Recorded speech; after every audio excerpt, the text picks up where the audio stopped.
باب من یرید اللہ بہ خیرا یفقہہ فی الدین، اللہ جس کے ساتھ بھلائی کرنا چاہتا ہے اس کو دین کی سمجھ دے دیتا ہے.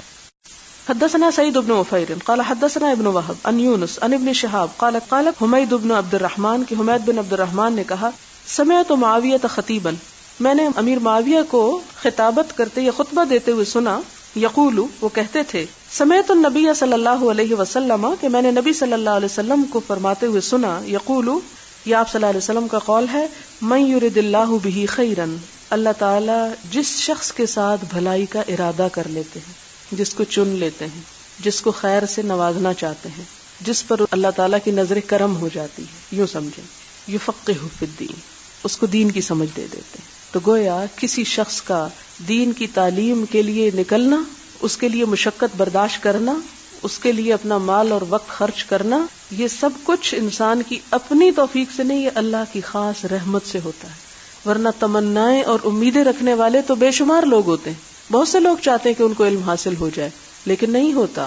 تو جس کو یہ توفیق یا موقع میسر آ جائے، یہ دراصل کیا ہے، اس پر اللہ تعالیٰ کے احسان کا ایک پرتو ہے. پھر فرمایا وَإِنَّمَا أَنَا قَاسِمٌ، اور میں تو تقسیم کرنے والا ہوں. حضور صلی اللہ علیہ وسلم نے اپنے بارے میں فرمایا کہ میں تقسیم کرنے والا ہوں، وَاللَّهُ يُعْطِي، اور اللہ عطا فرماتا ہے. کیا معنی؟ کہ اصل خیر اور بھلائی اللہ کی طرف سے آتی ہے، اور میرا کام کیا ہے کہ اللہ تعالیٰ سے اس بھلائی کو لے کے لوگوں میں بانٹنا. یعنی جو شخص سیکھ رہا ہو گویا اس پر بھی اللہ کا کرم، اور جو سکھا رہا ہو اس پہ بھی اللہ کی عنایت، کہ اس کی توفیق اور اس کی رحمت کے بغیر یہ کام ہو ہی نہیں سکتا. کہ اصل عنایت، اصل عطا کس کی ہے؟ رب کائنات کی. اور باقی کچھ لینے والے ہیں، کچھ دینے والے ہیں، دونوں ہی اللہ کے نظر میں آ گئے. ورنہ یہ ہے کہ دینے والا دے ہی نہیں سکتا، لینے والا لے ہی نہیں سکتا اگر وہ نہ چاہے. دونوں میں سے کسی کا بھی کمال نہیں ہے. وَلَن تَزَالَ هَذِهِ الْأُمَّةُ، اور ہمیشہ رہے گی یہ امت، یہ قوم، قائمۃ علی امر اللہ، اللہ کے حکم پر قائم.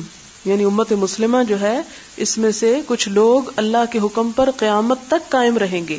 لا یضرہم، نہ نقصان دے گا ان کو، من خالفہم، جس نے بھی مخالفت کی ان کی. یعنی جو لوگ اللہ کے دین کے ساتھ چمٹ جائیں، پھر لوگ ان کی مخالفت بھی کریں، ان کے ساتھ دشمنی بھی کریں، ان کو نقصان پہنچانا بھی چاہیں تو نہیں پہنچا سکیں گے، کیونکہ اللہ نے ان کو اپنی پناہ میں لے لیا. حتی یأتی امر اللہ، یہاں تک کہ اللہ کا فیصلہ آ جائے، یعنی موت یا قیامت.